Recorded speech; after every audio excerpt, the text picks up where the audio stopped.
the crucial event that happens that brings the whole hobbyists tinkering with microprocessors and like big institution researchers together is both Apple and Microsoft steal a lot of stuff from Xerox.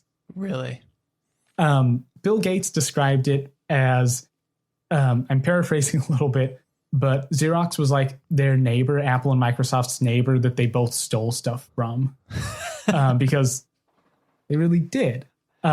Since like we were talking about, Xerox just hits everything. They hit all the notes right because they're adapting and taking previous work and putting it together. Mm-hmm. So they, middle of the 70s, just have a personal computer and it's done.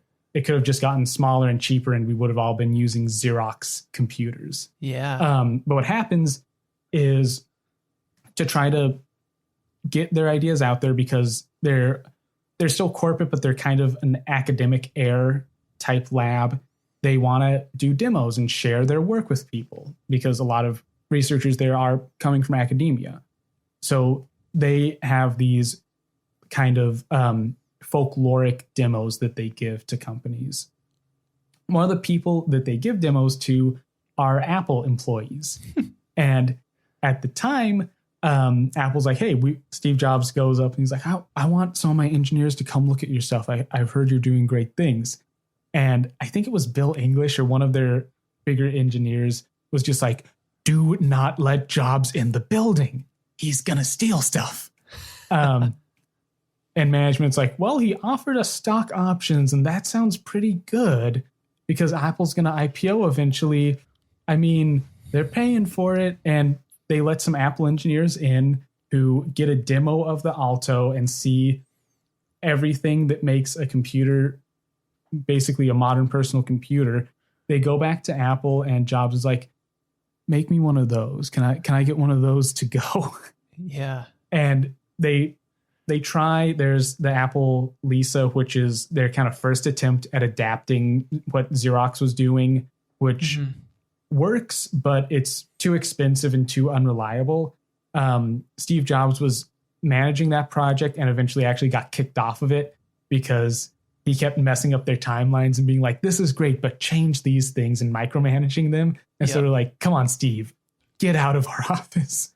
So he's like, goes over and starts, he kind of poaches this other project that ends up becoming the Macintosh. And so once the Macintosh comes out and machines like the Mac SE that we were talking about, it's kind of the commercial realization of what Xerox was working on. Where Apple is like, well, here's the checklist of what Xerox is doing that's right. Let's just cram it into something that's as cheap as we can make it and sell it. And so in 1984, they do that after years and years of work and basically change the game because now consumers can buy part of that future. You can just go out and instead of buying a $500 box that's kind of a computer, you can buy a fully realized personal computer that has graphics, that has a user interface that you can just look at. You don't need to learn that much. You just kind of tinker around and figure it out as you go. You can do filing, accounting, programming. You can do all these tasks that you used to not be able to do on a computer on it. So it saves time and you can afford it. It's a dream that you can buy. Yeah. And then at the same time, other companies like Microsoft are doing the same thing in their own way. And so Microsoft has a similar thing. I haven't seen as well documented stories, but they definitely get information from Xerox and then use that to make Windows eventually.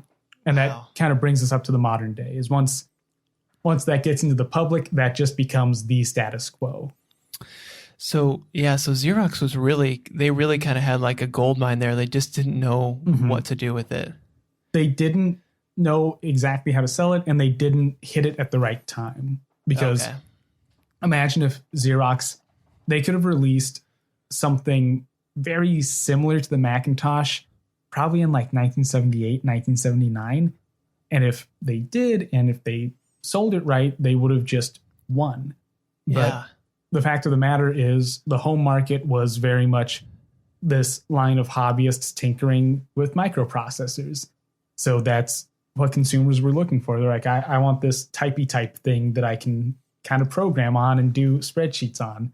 They might not have understood that this is the future I'm looking at just earlier than we saw it. So is that what we can probably do a few people, but is that kind of what we can give credit to Steve Jobs for, is kind of making that switch in like consumers' minds of that this is a computer for you and what you can do with it? I think so.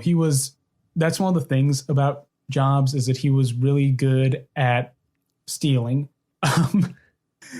And also seeing something and going, not so much coming up with the idea, but being like, this is what people are going to want. They don't want it now. They don't know they want it, but they're going to want it like a year from now. So if we start working on it, we can release it at the right time. Yeah. That's what happens with like the iPhone. There were smartphones. People didn't really think much of them. And then Steve's just like, well, I have the platform that I can be like, here, this is the future. You got to buy some. Everyone's like, how did you know? You read my mind. Yeah. He kind of lets the world warm up to the idea a bit, and then he jumps on with like a more perfected product a little bit. Yeah, a more commercialized product. Yeah, well said. Hey, thanks for watching this video. This is my dog, Murphy, and these are dog treats. Now I'll give Murphy one of these dog treats, and all you have to do is press the like button. Just press that little like button right down there at the bottom of this video, and this sweet, adorable, cute little puppy gets a treat. All thanks to you. All right, you did it? Okay, I believe you if you said you did it. There you go, Murph. She got that treat because of you.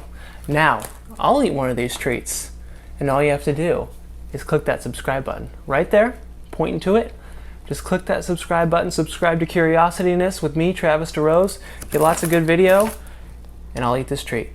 All right, you did that too? That's not very good. Bro, not very